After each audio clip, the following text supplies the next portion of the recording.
Ultra modern kitchen devices. ഒരു കിച്ചണിൽ വേണ്ട എല്ലാ ലേറ്റസ്റ്റ് ബ്രാൻഡുകളും ഇവിടെയുണ്ട്. ലോകോത്തര ബ്രാൻഡുകൾ, original products, wide range. MyG future.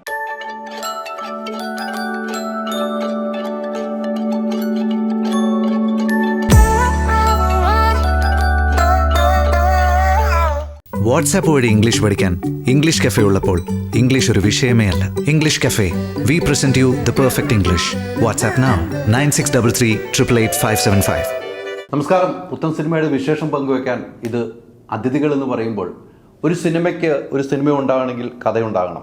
കഥ ഉണ്ടാകുമ്പോൾ ഡയറക്ടർ ഉണ്ടാവും. ഡയറക്ടർ ഉണ്ടായ സിനിമ ഉണ്ടാകണമെങ്കിൽ അതിന് പ്രൊഡ്യൂസർ വേണം. മതിലുണ്ടെങ്കിൽ ചിത്രം വരയ്ക്കാൻ കഴിയുമെന്ന് പറയുന്ന പോലെ ആ ഒരു കൂട്ടായ്മയാണ് ഇപ്പോൾ എന്നോടൊപ്പം പുതിയ സിനിമയുടെ വിശേഷം പങ്കുവയ്ക്കാൻ. ഈ സിനിമയുടെ പേര് ഞാൻ പറയുന്നതിൽ അപ്പുറം ഡയറക്ടർ കണ്ടുപിടിച്ചപ്പോഴാണ്. ഡയറക്ടർ ഒരു 10 പ്രാവശ്യം പറഞ്ഞെങ്കിൽ തുടങ്ങാം. ഡയറക്ടറിൻ്റെ അടുത്തേക്ക് ആദ്യം ഞാൻ മൈക്ക് കൈമാറും. നമസ്കാരം. ഒരു 10 പ്രാവശ്യം സിനിമയുടെ പേരങ്ങ് പറയണം. Written and directed by God. Slow ആയിട്ട് പറയണം. Written and directed by God. Written and directed by God. Written and directed by God. Written and directed by God. Written and directed by 5 പ്രാവശ്യമായിരുന്നു. ഇത് മനസ്സിലേക്ക് കയറണം. ഇപ്പോൾ ഇത് ഗോഡ് എന്നാണ് എല്ലാവരും പറയുന്നത്. മൊത്തം പറയാനുള്ളൊരു ഇതാണ് ഗോഡ്. മതി, ദൈവം എല്ലാവരിലും ഉണ്ടല്ലോ. അപ്പോൾ അതുകൊണ്ടാണ് ഞാൻ 2 സ്ക്രിപ്റ്റ് റൈറ്റർ, 2 പ്രൊഡ്യൂസർ, നടുക്കുകൊണ്ട് ഡയറക്ടറെ ഇരുത്തേക്കണം. ഞാൻ പറഞ്ഞത് ശരിയല്ല. ഒരു കഥ ഉണ്ടെങ്കിൽ ഡയറക്ടർ ഉണ്ടാവുള്ളൂ. ഡയറക്ടർ ഉണ്ടായെങ്കിൽ പ്രൊഡ്യൂസർ വേണം, എന്നാലും സിനിമ ഉണ്ടാവുള്ളൂ. അതുകൊണ്ടാണ് ഇത്തരം ഒരു കോംബോ ഞാൻ പിടിച്ചിരിക്കുന്നത്. എല്ലാം പ്രേക്ഷകരെല്ലാം ചെറുപ്പക്കാരാണ്. ഇവരുടെ ഒരു സ്വപ്നമാണിത്, അല്ലേ? എത്ര നാളത്തെ സ്വപ്നമാണ് ഡയറക്ടറിൻ്റെ? 10 വർഷം. 10 വർഷത്തെ യാത്രയാണ് ഇപ്പോൾ ഫലം കണ്ടിരിക്കുന്നത്, അല്ലേ? ഇനി മെയ് 16 വരെ കാത്തിരിക്കുകയാണ്. ഈ 10 വർഷത്തെ യാത്ര ഈ ഒരു സബ്ജക്റ്റുമായിട്ടാണ് മുന്നോട്ട് പോയത്? അല്ല, വേറെ കുറേ സബ്ജക്ട്സിൻ്റെ പുറകിലായിരുന്നു. എന്നിട്ടാണ് ലൈക്ക് ഒരു 2 ഇയേഴ്സായി. 10 വർഷമായിട്ടും പല സബ്ജക്റ്റുമായിട്ട് പോയിട്ട് ഇതാണ് ഇപ്പം നടക്കുന്നത്. അതെ, അല്ലേ? ഒത്തിരി ബുദ്ധിമുട്ട്. അതൊക്കെ ആക്ച്വലി കുറച്ച് ബഡ്ജറ്റ് കൂടിയ പരിപാടീസ് ഒക്കെ ആയിരുന്നു.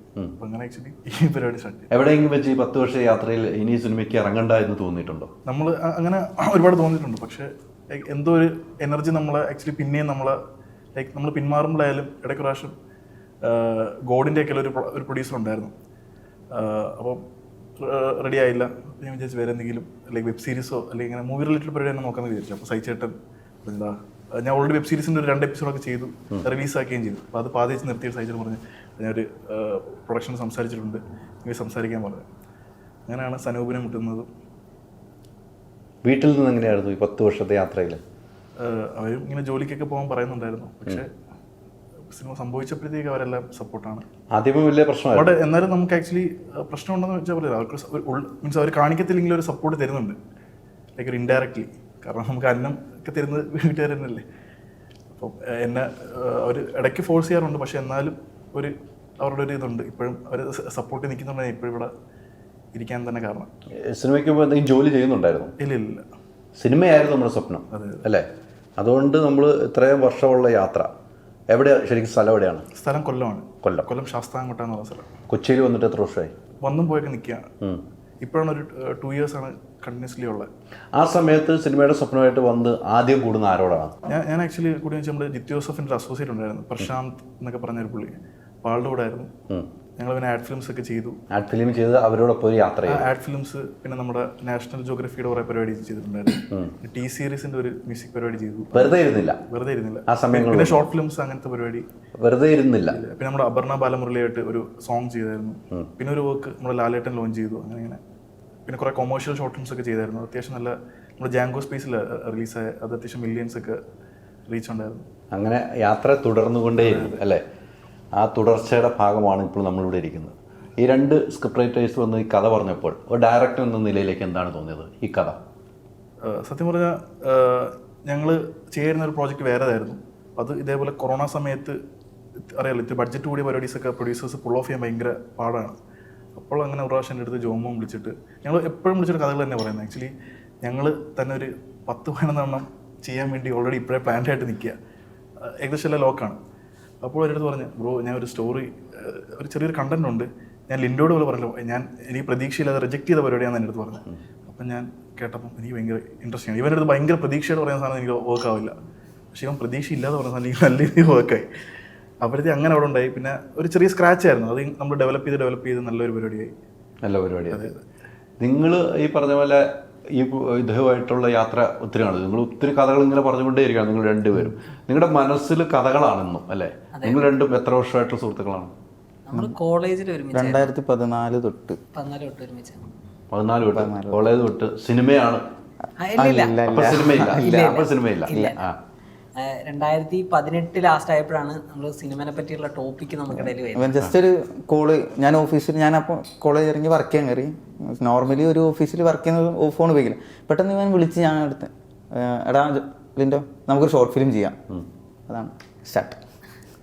ഷോർട്ട് ഫിലിം കഥ കുറച്ച് ആൾക്കാരുടെ വന്നപ്പോൾ അതൊക്കെ വലിയ സബ്ജക്റ്റാന്ന് പറഞ്ഞു. അപ്പോൾ ഈ പറഞ്ഞ പോലെ വർക്കൗട്ട് ആവില്ല, ഷോർട്ട് ഫിലിം ചെയ്യാന്ന് പറഞ്ഞാൽ. അപ്പം ഞാൻ ഇവനോട് പറഞ്ഞു, എല്ലാവരും പറയുന്നത് വലിയ കണ്ടന്റ് സിനിമയ്ക്കുള്ള സിനിമയ്ക്കുള്ള കഥ എന്ന് പറഞ്ഞപ്പോൾ ഇവൻ കൂളായിട്ട് തന്നെ എടുത്ത്, എന്നാൽ പിന്നെ സിനിമ ചെയ്യാം. അന്ന് സിനിമാക്കാരനെ പരിചയമുള്ള ഒരാളെ പോലും പരിചയമില്ലാത്ത അവസ്ഥയിലാണ് നിൽക്കുന്നത്. എന്നിട്ട് പിന്നെ അങ്ങോട്ടേക്ക് ഒരു എന്താ പറയുക അലച്ചിലായിരുന്നു. ഇവൻ അസാപ്പിന്റെ സാറായിട്ട് വർക്ക് ചെയ്യുന്നുണ്ടായിരുന്നു. അവൻ സ്ക്രിപ്റ്റ് എഴുതാൻ വേണ്ടി അവൻ പാലക്കാട് ജോലി കിട്ടി. ഇപ്പോൾ അവിടെ പോകാൻ പറ്റില്ല. അപ്പോൾ ജോലി റിസൈൻ ചെയ്ത് നാട്ടിൽ നിന്ന് എഴുത്തു തുടങ്ങി കഴിഞ്ഞ് കണക്ഷൻസ് ഇല്ലായിരുന്നു. ഇത് എവിടെ പിച്ച് ചെയ്യേണ്ടതെന്ന് അറിയാൻ പാടില്ല. അങ്ങനെ കുറേ കൊല്ലം അങ്ങനെ കുറേ കണക്ഷൻ ഉണ്ടാക്കാൻ വേണ്ടിയിട്ടുള്ള ഓട്ടപ്പാച്ചിൽ. പക്ഷെ ഒന്നും ഒത്തില്ല. പിന്നെ യാദൃശ്യമായി കറക്റ്റായിട്ട് ഹുക്കായി. അവിടെ കൊറോണയ്ക്ക് മുന്നേ ഫെബിയിൽ ഹുക്കായി. ഫെബിനെ കോൺടാക്ട് ചെയ്ത് ഭയങ്കര കോമഡി. ഞാൻ ആദ്യം ഫെബിനെ വിളിച്ചൊരു കണ്ടന്റ് പറഞ്ഞു, ഫെബിക്ക് അത് വർക്കായില്ല. അപ്പോൾ ഞാൻ രണ്ടാമതൊരു സാധനം പറഞ്ഞു, അതും വർക്കായില്ല. അപ്പോൾ ഇവനോട് പറഞ്ഞാൽ ഒരെണ്ണം കൂടി ഉണ്ട്, അത് നമ്മൾ ഫസ്റ്റ് പ്രോജക്റ്റ് ആയിട്ട് പ്ലാൻ ചെയ്ത് പരിപാടി. അപ്പോൾ ഞാൻ ലിൻ്റെ പറഞ്ഞാൽ നീ വിളിക്കുക. അപ്പോൾ ലിൻ്റെ പറഞ്ഞാൽ ഞാൻ വിളിച്ച് പറയില്ല, നീ തന്നെ വിളിച്ച് പറയാന്ന് പറഞ്ഞു. അപ്പോൾ എനിക്ക് നാണക്കേട്, 2 വട്ടം വിളിച്ചല്ലോ. അപ്പോൾ ഞാൻ അടുത്ത ഫോൺ എടുത്തിട്ട് ശബ്ദം മറ്റേ ഹലോ ഫെബിയാണോ, സൗണ്ടൊക്കെ മാറ്റിയിട്ടാണ് അടുത്ത സബ്ജക്റ്റ് പറഞ്ഞത്. അപ്പോൾ ആള് അത് ബ്രോ എനിക്ക് ഭയങ്കര ഇഷ്ടമായി, അങ്ങനെയാണെങ്കിൽ നമുക്ക് നേരിട്ടിരിക്കാന്ന് പറഞ്ഞു. അവിടെ നിന്നാണ് നമ്മൾ ഡിസ്കഷൻ. ആക്ച്വലി ആ പ്രോജക്റ്റ് നമ്മുടെ ഇൻഡസ്ട്രിയിൽ ഒരു പ്രമുഖ ലൈക്ക് ഒരു പ്രൊഡക്ഷൻ കമ്പനി ചെയ്യാന്നൊക്കെ പറഞ്ഞായിരുന്നു. ആ സമയത്ത് ലൈക്ക് ആ പ്രോജക്റ്റിന് അറൗണ്ട് ഒരു 10 crore ബഡ്ജറ്റ് വരും. അപ്പോൾ ആ ടൈമിൽ അത്ര എമൗണ്ട് ഒക്കെ അറിയാം. എല്ലാവരും ഒ ടി ടി പ്രോജക്ട്സ് കൂടുതൽ നോക്കിക്കൊണ്ടിരിക്കും. ഇപ്പോൾ ചെറിയ ലിമിറ്റഡ് ബഡ്ജറ്റ് പരിപാടിയെ നോക്കത്തുള്ളായിരുന്നു. അങ്ങനെ അത് പക്ഷെ അത് നമ്മൾ ഉടനെ ചെയ്യുന്നുണ്ട്. ഉടനെ ചെയ്യും. ലൈക്ക് ഒരു ഈ വർഷം അല്ലെങ്കിൽ നെക്സ്റ്റ് ഇയർ എന്തായാലും ഉണ്ടാവും. അങ്ങനെ ഉണ്ടാകട്ടെ, അങ്ങനെ സംഭവിക്കണമല്ലോ. ഈ ജോലി റിസൈൻ ചെയ്തിട്ട് വന്ന് കഥ എഴുതായിരുന്നു. ജോലി റിസൈൻ ചെയ്ത് നാട്ടിൽ വന്ന് പിന്നെ CCTV വർക്കിന് പോവാ, വയറിങ്ങിൻ്റെ പണിക്ക് പോവാ, പ്ലംബിങ് പോവാ, അങ്ങനെ അതിനുശേഷം പിന്നെ ഫോണിൽ കേബിൾ വലിക്കാൻ, അവരുടെ സ്പ്ലൈസറായിട്ട് അങ്ങനെ പോയി. ആ സമയത്ത് നമുക്ക് എന്താ ഒരു ചെറിയ ഗ്യാപ്പുണ്ട്. ഇപ്പോൾ ഇവിടെ എനിക്ക് എറണാകുളം വരണമെങ്കിൽ നമ്മൾ ഏറ്റവും ഗ്യാസിൻ്റെ പണിക്ക് പോകും. ഗ്യാസ് ഏജൻസിയിൽ ഇൻസ്പെക്ഷൻ ഓഫീസറായിട്ട് പോകും. അപ്പം എറണാകുളത്ത്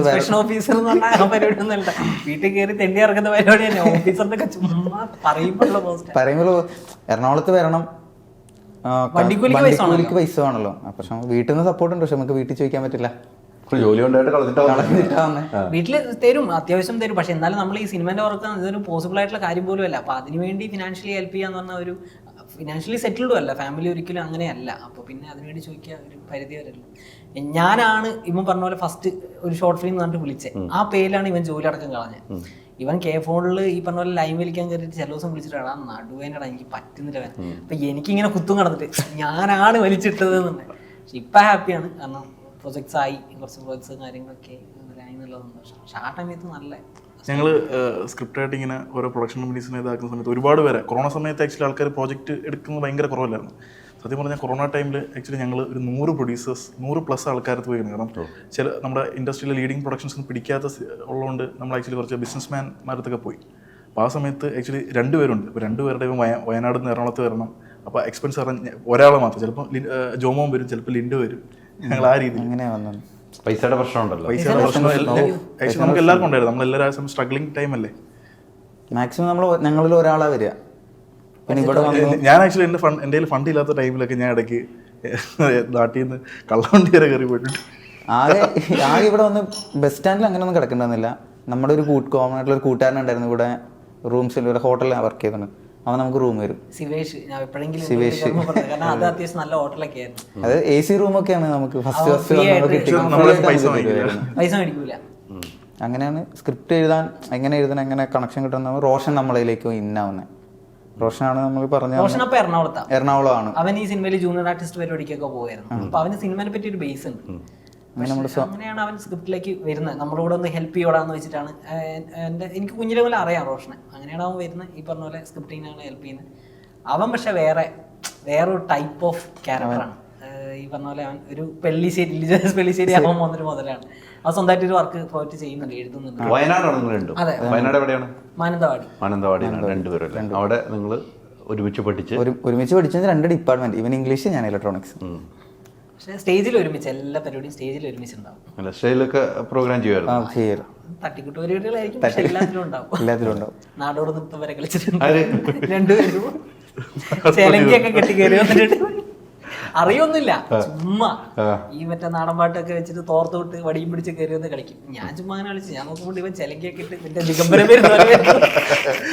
എന്നിട്ട് അടുത്ത് ഡാൻസ് ഒക്കെ ചുമ്മാ പ്രാക്ടീസ് ഒന്നും ഇല്ലാതെ പാട്ട് ചുമ്മാ അങ്ങനെ ചെയ്യും. പിന്നെ നാടകം, തെരുവുനാടകമൊക്കെ ജസ്റ്റ് ഒന്ന് പ്രാക്ടീസ് ചെയ്യും, ഒരു ദിവസത്തെ പ്രാക്ടീസ് ചെയ്യും. സീൻസ് പറയും, ഇന്നതാണ് ഇങ്ങനെ എത്തിക്കണം, ഓക്കെ റെഡി കയറിക്കും. എന്നിട്ട് ഇപ്പം ബെസ്റ്റ് ആക്ടർ ആയിട്ടുണ്ട്, വെറുതെ കയറി അഭിനയിച്ച ബെസ്റ്റ് ആക്ടർ ആയിട്ട്. അതല്ലേ? അപ്പൊ ഈ സിനിമ എന്നൊരു സ്വപ്നം ഫലം കാണുകയാണ് ഇപ്പം അല്ലേ? നിങ്ങൾ 3 പേരും ഒന്നിച്ച് 2 പ്രൊഡ്യൂസർമാരുടെ അടുത്തേക്ക് ചെല്ലുന്നു. നിങ്ങളുടെ ദൈവം എന്ന് പറയാം ഒറ്റ വാക്ക്. അതെ അതെ, അങ്ങനെയാണ് കാണുന്നത്. അത്ര അലഞ്ഞപ്പോഴാണ് ഒരു പ്രൊഡ്യൂസറെ കിട്ടുന്നത്. നിങ്ങൾ എത്രയോ നിങ്ങളുടെ ദൈവമായിട്ട് കാണേണ്ട ഇവരെ 2 പേരും.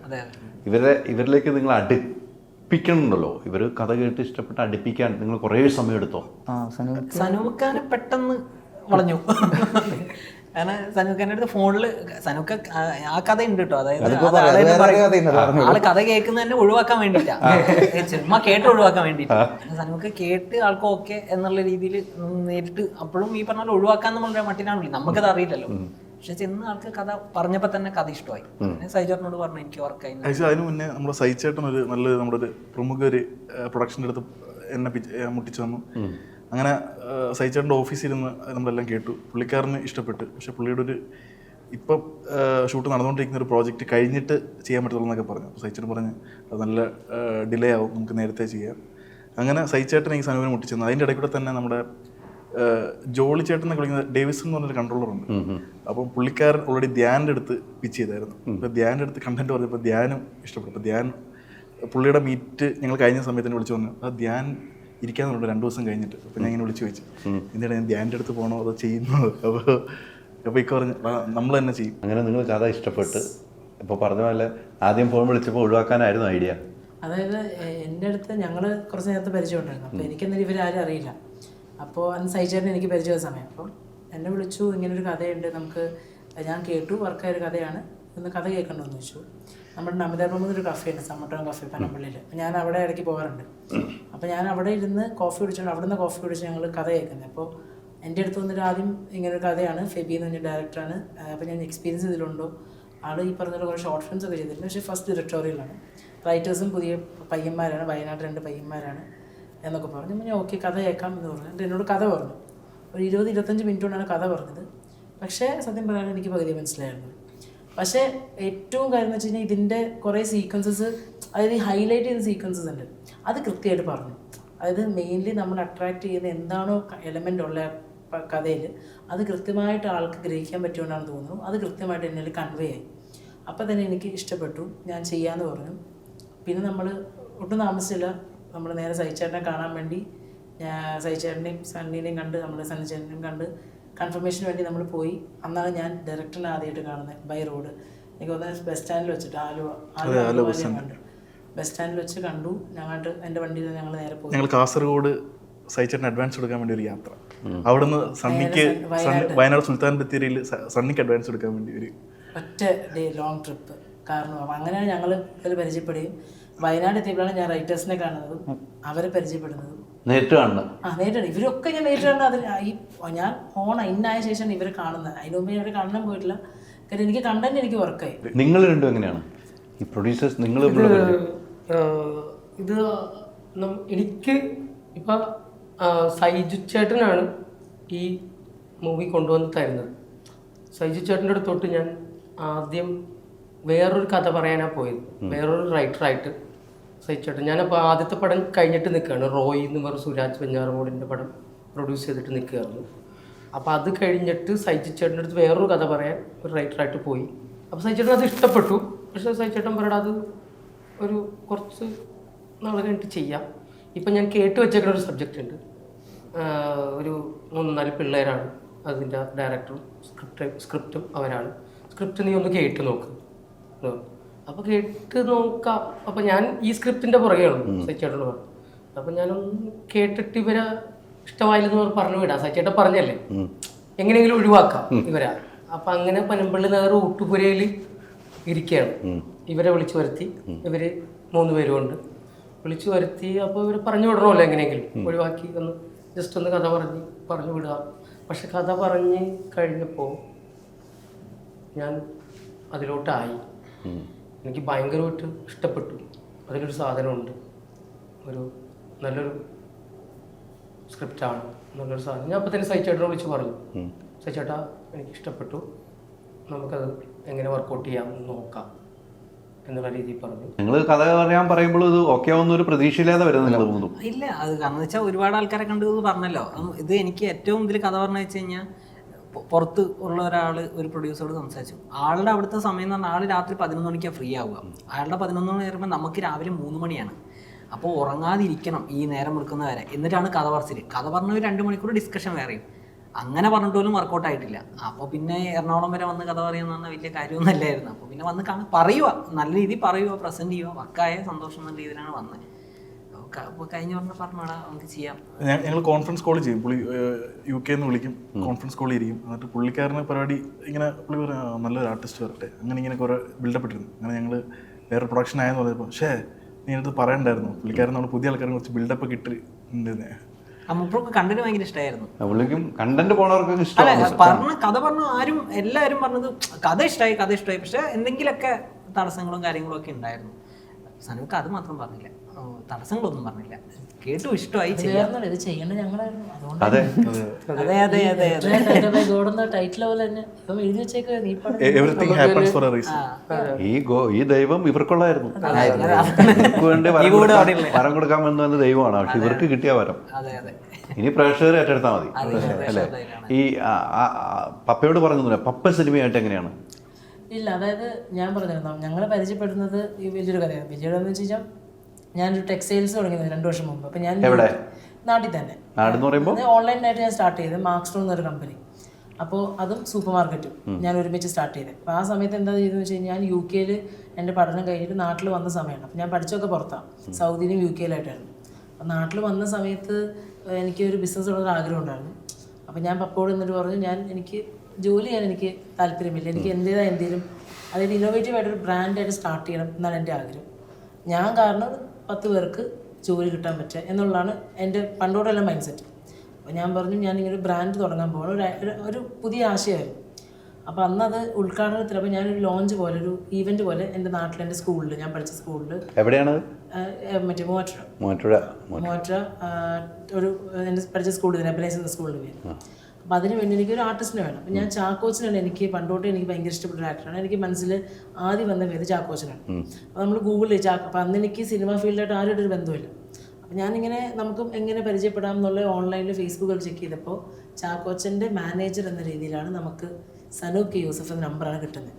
അങ്ങനെ ഞാൻ വിളിച്ച് കോൺടാക്ട് ചെയ്തു. അങ്ങനെയാണ് ഞങ്ങൾ ഫസ്റ്റ് കോൾ. അന്ന് പിന്നെ ചാക്കോച്ചൻ എന്ത് തിരക്ക് കാരണം ഇവിടെ പുറത്ത് എവിടെയായിരുന്നു തോന്നുന്നു, അന്ന് കിട്ടിയില്ല. പകരം ഞാൻ ചോദിച്ചത് നമ്മുടെ ആസിഫിക്കാനാണ്.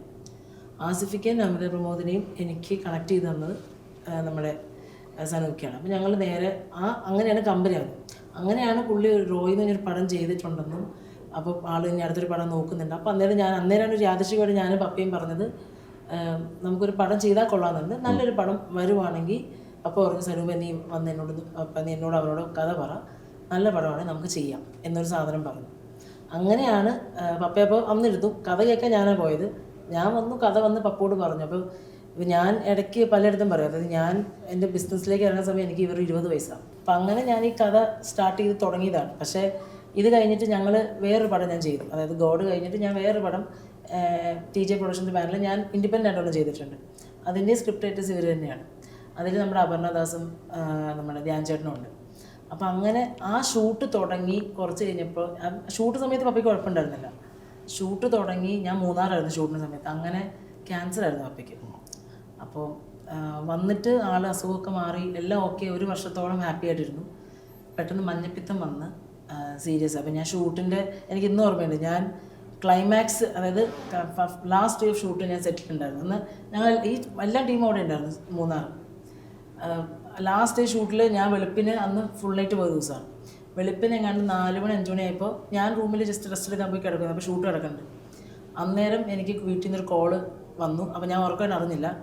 എൻ്റെ അങ്കിത് എന്ന് പറഞ്ഞ നമ്മുടെ പടത്തിൽ തന്നെ ഉള്ളൊരു ആളുണ്ട്, അഭിനയിച്ച വ്യക്തി. പുള്ളീനെ എൻ്റെ വീട്ടിൽ നിന്ന് വിളിച്ച് അന്ന് അവിടെ നിന്ന് സീരിയസ് ആണെന്ന് പറഞ്ഞ് പോയതാണ്. അത് കഴിഞ്ഞ് 20 ദിവസം കഴിഞ്ഞപ്പോഴാണ് പപ്പ പോയത്. അതന്ന് എനിക്ക് വലിയൊരു ഭയങ്കര വിഷമമായി വരും. ഈ പടം കാണിക്കുക എന്നുള്ളത് ഏറ്റവും വലിയ ആഗ്രഹം. ഈ പടത്തിലേക്ക് ഞാൻ ഇന്നാവുന്ന സമയത്ത് ഏറ്റവും കൂടുതൽ ആഗ്രഹിച്ചൊരു വ്യക്തി പപ്പയാണ്. അതായത് ഈ പടം ഉണ്ടാവാൻ കാരണം പപ്പയാണ്. എനിക്ക് ഏറ്റവും വിശ്വാസമുള്ളതാണ്. അപ്പം അത് കാണിക്കാൻ പറ്റിയൊരു വിഷമമുണ്ട്. പിന്നെ ഈ പറഞ്ഞ പോലെ ഇപ്പം എല്ലാം മോളിൽ നിന്ന് കാണുന്നുണ്ടെന്നുള്ള വിശ്വാസമാണ് നമുക്കവിടെ. എല്ലാവരുടെയും മനസ്സല്ലേ ആ ഒരു സംഭവം, വല്ലാത്ത ട്രാജഡി ആട്ടോ. ഗോഡിൽ മൊത്തം ലൊക്കേഷൻസിൽ പപ്പ ഉണ്ടായിരുന്നു. എല്ലാ ദിവസവും കുറേ ഡിസ്കഷൻസിലൊക്കെ മറ്റേ സ്ക്രീനിന്റെ മുമ്പിലൊക്കെ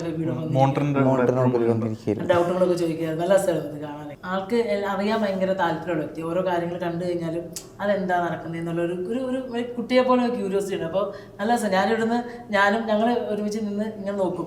അപ്പം അന്നേരം ഫെബിയുടെ അടുത്ത് നിന്ന് ഇരുന്ന് ഇങ്ങനെ ഓരോന്ന് ചോദിക്കാം. ഫെബി ഇങ്ങനെ അത് ഒരു നന്മ നിറഞ്ഞ വ്യക്തിയായിരുന്നു. അതെ അതെ. അതുപോലെ തന്നെ മോളിൽ ഇരുന്ന് മോണിറ്ററിൽ നിന്ന് കാണുന്നുണ്ട്. ഇപ്പൊ ഇരിക്കുന്ന ഇന്റർവ്യൂ വരെ കാണുന്നുണ്ട്. അതെ, ദിവസം കാണുന്നുണ്ട്. അല്ല, അങ്ങനെ എത്തിച്ചല്ലോ, ഒരു കൈ പിടിച്ച് തന്നല്ലോ, എത്തിച്ചു. ഫുൾ കുറേ പാഠങ്ങൾ നമുക്ക് ജീവിതത്തിൽ വേണ്ട കുറേ അനുഭവങ്ങളും. മൊത്തം 25 വർഷം സൗദിയിലായിരുന്നു അപ്പം. അതായത് ഒരു വ്യക്തിയുടെ വളർച്ച ഞാൻ കണ്ടു വളർന്നതാണ്. അതായത് ആൾ ലേബർ ക്യാമ്പിലായിരുന്നു ആദ്യം അവിടെ സൗദി ചെല്ലുന്നത്. അത് ഏറ്റവും ലോവസ്റ്റ് വർക്കർ. അവിടുന്ന് കമ്പനിയുടെ മാനേജറായിട്ട്, ജനറൽ മാനേജറായിട്ടാണ് അപ്പോൾ നാട്ടിലേക്ക് പോരുന്നത്. അതായത് നമ്മൾ സത്യസന്ധമായിട്ട് നമ്മൾ ഏത് മേഖലയിലാണെങ്കിലും നമുക്ക് വിജയം കിട്ടും, അത് ഉറപ്പാണ്. നമ്മൾ എത്രമാത്രം നമ്മൾ ഹാർഡ് വർക്കിംഗ് ആണ്, നമ്മളെടുക്കുന്ന അല്ലെങ്കിൽ പറയുന്ന ഓരോ വാക്കിലും എത്ര വ്യക്തതയുണ്ട്, എത്ര സത്യസന്ധതയുണ്ട്, അത് മതി, നമുക്ക് വിജയം ഉറപ്പാണ് എന്ന് വിശ്വസിക്കുന്ന ഒരാളാണ്. തീർച്ചയായിട്ടും ആ സത്യസന്ധതയുടെ ഒരു പടത്തിലേക്കാണ് നിങ്ങൾ എത്തിയതും. സത്യം. ഈ സ്ക്രിപ്റ്റും അങ്ങനെ തന്നെയാണ്. ഇവരും അങ്ങനെ യാത്ര ചെയ്തവരാണ്. ഇപ്പൊ പപ്പയുടെ കാര്യം ലേബർ ക്യാമ്പിൽ തുടങ്ങി ഇവരും അങ്ങനെ ഇവരുടെ ഒരു കഷ്ടപ്പാട്, ഇവരൊക്കെ കഷ്ടപ്പാട് നമ്മൾ കേട്ട് വന്നതാണ്. ഓരോരുത്തർക്കും ഓരോ കഥകളുണ്ട്. ഇവരും അല്ലേ, ഒരു ഇങ്ങോട്ട് വരാൻ വേണ്ടി പൈസ ഇല്ലാത്തതുകൊണ്ട് ഒരാൾ വരും, ഒരാൾ വന്ന് അപ്പം തീർച്ചയായിട്ടും ഉണ്ടാവും. ഒരു പടം വന്ന് കാണുന്ന വ്യക്തിക്ക്, അതായത് ഏതൊരു ഓഡിയൻസിനും കുറേ മോറൽസ് ലൈഫിലേക്ക് എടുക്കാൻ പറ്റും, അഡാപ്റ്റ് ചെയ്യാൻ പറ്റുന്നൊരു പടം. അത്രയും ഉള്ളിൽ ഇത്രയും വേദനയൊക്കെ ഉണ്ടെന്ന് എനിക്കറിയില്ലായിരുന്നു. എപ്പോഴും ചിരിച്ചു കളിക്കുമ്പോൾ പപ്പ ഇല്ല എന്നുള്ള അറിയുന്നത് ഞാൻ ഇപ്പോഴാട്ടോ. എനിക്കറിയില്ലായിരുന്നു ഈ സിനിമ കാണാനില്ല, ആദ്യത്തെ മകൻ്റെ പ്രൊജക്റ്റ് കാണാൻ ഇല്ല എന്നുള്ള സങ്കടം മാത്രം. പക്ഷേ ഈ പറഞ്ഞ പോലെ എല്ലാം കാണുന്നുണ്ട്. ഇത്ര എത്തിച്ചില്ലേ.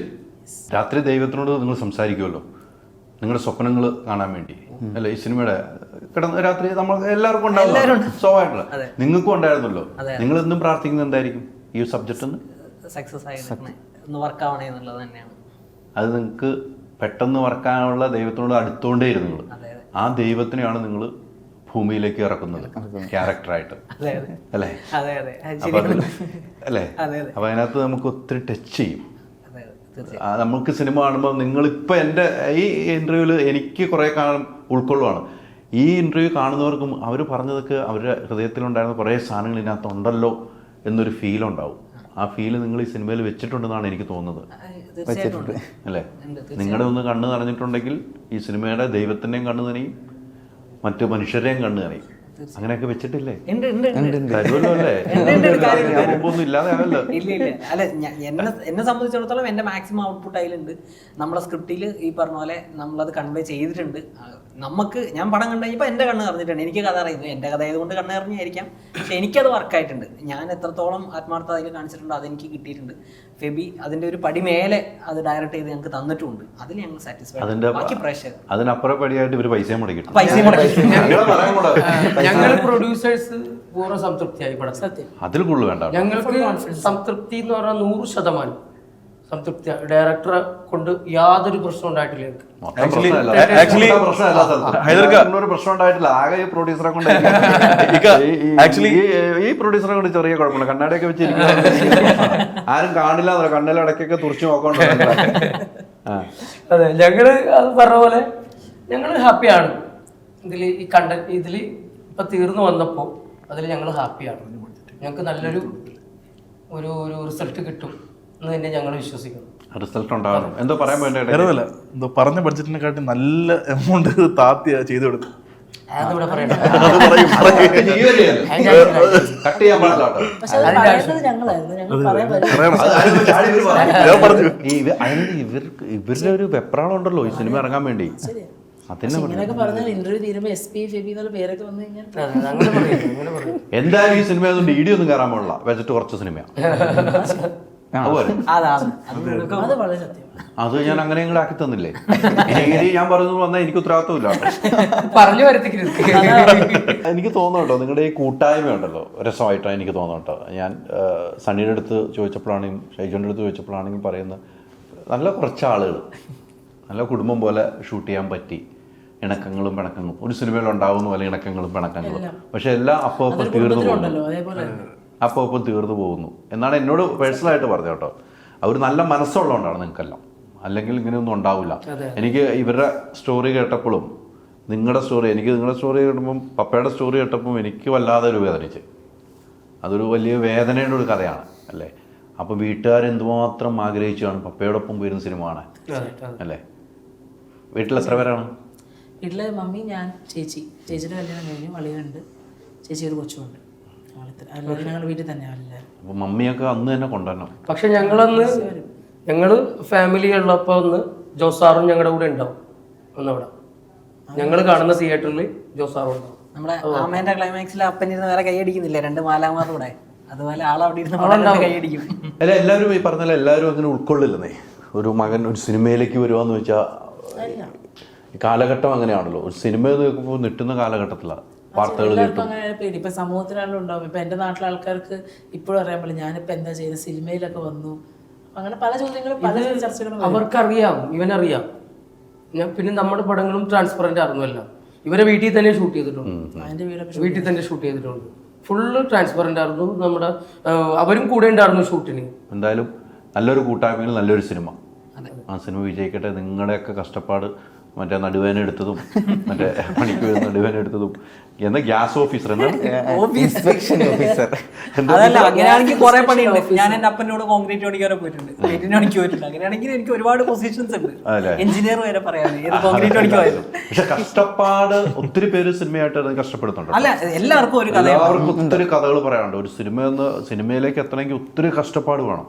എങ്കിലേ നമുക്കൊരു ആക്ടറിനപ്പുറത്തേക്ക് ഒരു സ്ക്രിപ്റ്റുമായിട്ട് പോയി ചിലപ്പോൾ ആദ്യമായിട്ടൊരു സ്ക്രിപ്റ്റ് റൈറ്റർ ആണെങ്കിൽ ആരും സ്വീകരിക്കില്ല. കാലഘട്ടം അങ്ങനെയാണ്, പറഞ്ഞിട്ട് കാര്യമില്ല. ഒരു പൈസ മുടക്കുന്നവൻ ഒന്ന് ആലോചിക്കുള്ളൂ. പക്ഷെ കഥ ഇഷ്ടപ്പെട്ടാലും ചിലപ്പം പിന്നെയും വലിച്ചു നീട്ടും. അങ്ങനെയൊക്കെ ഉള്ളതാണ്. ഒത്തിരി പേര് കഷ്ടപ്പെട്ട് എന്നാലും സിനിമയിലേക്ക് വന്നിട്ടുണ്ട്. നിങ്ങളുടെ കഷ്ടപ്പാടുകളൊന്നും ഞാൻ നോക്കുന്ന ഒന്നുമല്ല. ഇത്ര നാളത്തുകൊണ്ട് പെട്ടെന്ന് നടന്നു എന്ന് എനിക്ക് തോന്നുന്നു. ഇപ്പം എന്നോട് പറഞ്ഞത് 2 വർഷം, 10 വർഷം മുമ്പ് ആഗ്രഹമുണ്ട്. ഈ സിനിമയായിട്ട് 2 വർഷം എന്നാ പറഞ്ഞത്. അത് പെട്ടെന്ന് നടന്നു. ഈ സിനിമ 2 കൊല്ലം കഥയുമായിട്ട് നടക്കാൻ തുടങ്ങിയിട്ട് 4-5 കൊല്ലം. അല്ല, ഈ സിനിമയുടെ കാര്യം പറഞ്ഞത്. ഈ സിനിമ 4-5 കൊല്ലം 4 കൊല്ലം മുമ്പാണ് കഥ ഡിസ്കസ് ചെയ്യുന്നത്. എത്രയോ സിനിമ. അപ്പൊ നിങ്ങളുടെ കുറെ സിനിമ. ഇപ്പൊ അടുത്ത സിനിമ നിങ്ങളുടെ തന്നെയല്ലേ എടുത്താണ് ധ്യാൻ വെച്ചിട്ട്. ഞാൻ ഒന്ന് ഷൂട്ടിന് വന്ന് കണ്ട് അത് നിങ്ങൾ തന്നെയാണ്. അപ്പൊ വേറെ ഉണ്ടെന്നും പറഞ്ഞു. പിന്നെ നമ്മുടെ പുതിയ പടം ഷൂട്ടിംഗ് തുടങ്ങി 3 ദിവസം മുമ്പ്. ഏത്? ജിത്തു ജോസഫ് പ്രസൻസിൽ ഷെയ്ൻ നിഗം നായകനായി. നമ്മുടെ സ്ക്രിപ്റ്റ് ഇൻവെസ്റ്റിഗേഷൻ ഷൂട്ട് തുടങ്ങി 2 ദിവസം. നിങ്ങൾ ഇനി കഷ്ടപ്പെട്ടാൽ അടുത്ത 2-3 ഞങ്ങൾ ലോക്ക് ചെയ്ത് വെച്ചിട്ടുണ്ട്. അതല്ലേ ഈ ടീമിന് ഈ 3 പേര് ഈ റിട്ടയർഡ് ഡയറക്ടർ ബൈ ഗോഡിന്റെ പ്രീ പ്രൊഡക്ഷനിൽ ഡെയിലി ഒരു 2 കഥ മിനിമം ഉണ്ട്. ഞങ്ങൾ കേൾക്കും. കുറെ കഥകൾ പറയുന്നുണ്ട്. ഹൈലി ഗിഫ്റ്റഡ് റൈറ്റേഴ്സ് ആണ്. ഇരുത്തിക്കൊണ്ട് പുകഴ്ത്തി പറഞ്ഞൊന്നുമല്ല, സത്യസന്ധമായ അതിന്റെ തെളിവ് ജിത്തു സാറിന്റെ അടുത്തേക്ക് പോയില്ലേ? പിന്നെ അല്ല, അതാണ് ഭയങ്കര മൂവ്മെന്റ് ആയിരുന്നത്. സാറ് സ്ക്രിപ്റ്റ് വായിച്ച് നല്ലതെന്ന് പറഞ്ഞു. സാറ് തന്നെ പ്രൊഡക്ഷൻ, ഭയങ്കര സന്തോഷമുള്ള. ഒരിക്കലും എടുക്കോ ജിത്തു സാറ് എന്ത് ഡയറക്ടറാണ്. അദ്ദേഹം ആ സബ്ജക്ട് ഇഷ്ടപ്പെട്ട് ഷൈൻ നിഗത്തിനെ നായകനാക്കി ചെയ്യണമെങ്കിൽ ആ കഥ വലിയ കഥയല്ലേ. ഇതൊക്കെ എവിടെ വെച്ചേക്കണം? അതെന്താന്നറിയാമോ, വൈറലിന് തുടക്കം. അതുകൊണ്ടാണ്. അല്ല, അത് ഞാനും ഈ ഗോഡ് തന്നെയാണ് എല്ലാത്തിന്റെയും ദൈവമാണ്. അതാണ് ദൈവം ഇവരായിട്ട് വന്നു. ഞാൻ നേരത്തെ പറഞ്ഞില്ലേ, ഞങ്ങളാ തുടക്കം. അതുകൊണ്ടാണ് കിട്ടിയത്. അല്ല, അത് അതിന്റെ ഡയറക്ടർ മാർട്ടിൻ എന്ന് പറയുന്നത് ഫെബീന്റെ ഫ്രണ്ടാണ്. നമ്മുടെ ഗോഡിനകത്ത് ആൾ പ്രീ പ്രൊഡക്ഷനൊക്കെ ഉണ്ടായിരുന്നു. അപ്പോൾ ആൾ അസോസിയേറ്റ് വരണ്ടായിരുന്നു. അപ്പം ജിത്തു ജോസഫിന്റെ റാമിന്റെ ഷൂട്ടിന്റെ സമയത്ത് അവിടെ വെളിയിൽ പോയതുകൊണ്ട് പുള്ളിക്കാരൻ വരാൻ പറ്റിയില്ല. അങ്ങനെയാണ് ഇവരെ കണക്ട് ആവുന്നത്. അതേപോലെ ഇപ്പം ധ്യാന്റെ പടം ഉണ്ടല്ലോ, അത് വിഷ്ണു എത്തി പറഞ്ഞ ആള് എന്റെ അസോസിയേറ്റ് ആയിരുന്നു. എല്ലാം ദൈവത്തിന്റെ കളിയാണ്. പക്ഷെ ദൈവം എന്നും ഓർക്കണം, വന്ന വഴി മറക്കരുത്. അയ്യോ അതൊരിക്കലും ഇല്ല. നമ്മൾ ഈ പറഞ്ഞ പോലെ ഒരു ടീം തന്നെയാണ്, ഒരു ഫാമിലിയാണ്. അതിങ്ങനെ മറക്കുക. ഒരുമിച്ചുള്ള യാത്രയായിരിക്കണം. വിജയപരാജയങ്ങൾ എവിടെ ഉണ്ടാവും, പക്ഷെ വന്ന വഴി മറക്കാതെ തലമുറന്ന് എണ്ണ തേക്കരുത്. അങ്ങനെയുള്ള കലാകാരന്മാർക്ക് വിജയമുള്ളൂ. അങ്ങനെയുള്ളവരായി മാറണം നിങ്ങൾ. അങ്ങനെയുള്ളവർ മാറുമെന്ന് ഞാൻ വിശ്വസിക്കുന്നു. നിങ്ങളുടെ ഇരിപ്പിൽ എനിക്ക് കാണുന്നുണ്ട്. എൻ്റെ ദൈവമേ, ഈ സിനിമ കയറി അങ്ങ് അടിക്കട്ടെ. അത്രേ ഉള്ളൂ. ആദ്യത്തെ സിനിമ കയറി അടിക്കുമ്പോഴാണ് നമുക്ക് അല്ല സന്തോഷം ഉണ്ടാവുന്നത്. അതാണ് എപ്പോഴും ഫസ്റ്റ് ഫിലിം ആണല്ലോ നമുക്ക്. എന്നും നമുക്ക് അതാണല്ലോ. എത്ര സിനിമ ചെയ്താലും ആദ്യത്തെ സിനിമ ഉള്ള ഒരു പേരുണ്ട്. പക്ഷെ ഉണ്ടാവും നിങ്ങൾക്ക്. അപ്പോൾ ഒത്തിരി സന്തോഷം. Thank you. Thank you.